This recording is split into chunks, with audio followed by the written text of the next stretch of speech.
Man, it's October already? Where did September go? It's that time of the month again. Time for more questions about Block Story's future now that the engine update is out. Time for more iOS requests. Time for more people to tell me that their daily quests are broken. Block Story has been through a lot this past month, with plenty of new exciting things coming up shortly. But what were those things that happened this last September? Let's go over it and learn more about this one-of-a-kind sandbox experience that you can't get anywhere else. Block Story! Some more quality of life changes were added to the engine update, building up some more hype for it. The first change that was implemented was adding a notice before you revive your pets or speed up a process to prevent accidentally spending diamonds. This next thing is something I'm super proud of because it was my first bit of code I did on the game. Most of the timers for items involving furnaces, cauldrons, and anvils were reduced. And to add on to this, the diamond costs to unlock inventory rows on mobile was greatly reduced because unlocking some of those last couple of rows was just not that feasible. Finally, pet timers were also greatly reduced. One of the first things I wanted to do with this game was add in some quality of life improvements to make the overall experience better. And it's nice to finally be able to get some of this done.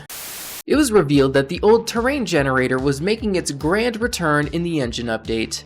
The old terrain generator has actually been in the game files since the day it was removed, and Headhunter decided to bring it back for all those players that wanted a nostalgic feeling of playing the game from over 10 years ago, and for those that never got to experience the original generator, of course. All players have to do in order to experience it is to type old into the terrain generator, and if you want, you can add additional characters after you type out the word old to truly get a randomly generated seed in the old terrain generator. This probably ended up generating more hype than the engine update itself, and people wanted all the new content to be added to the old terrain generator so they could play through the whole story in it. After being bummed out that this wasn't happening, it was time for release. After 4 months of development time, the engine update was finally released onto Google Play devices and Steam.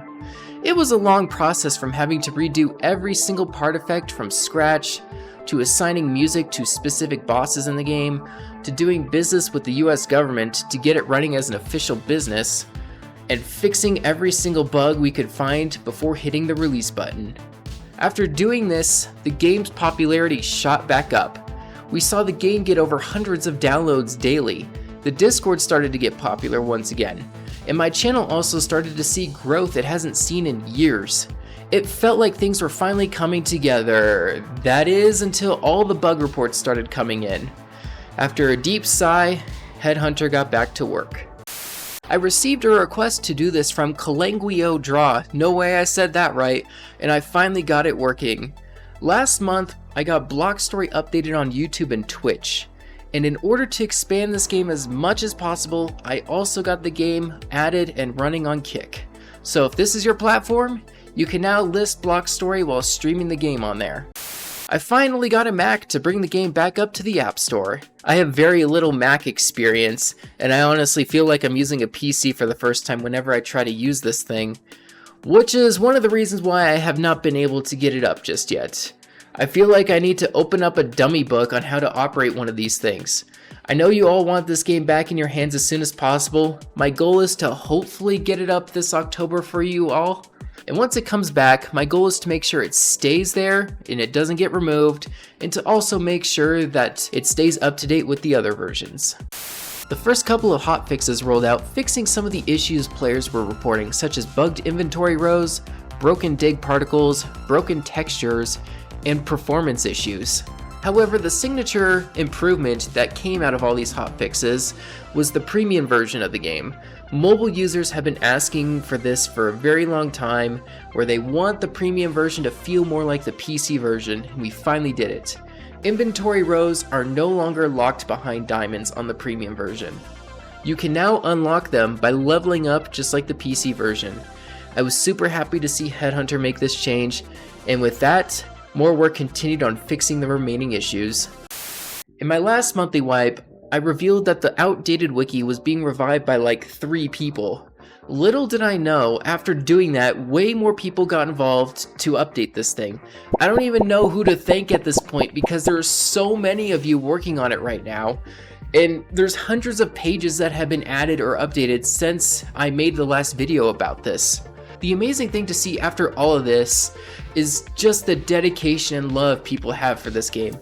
Our community is truly one in a million, and I cannot thank you all enough for doing this. I really appreciate it. 2 new soundtracks were revealed by our great music team. Firstly, Vertical finished the Maddie theme.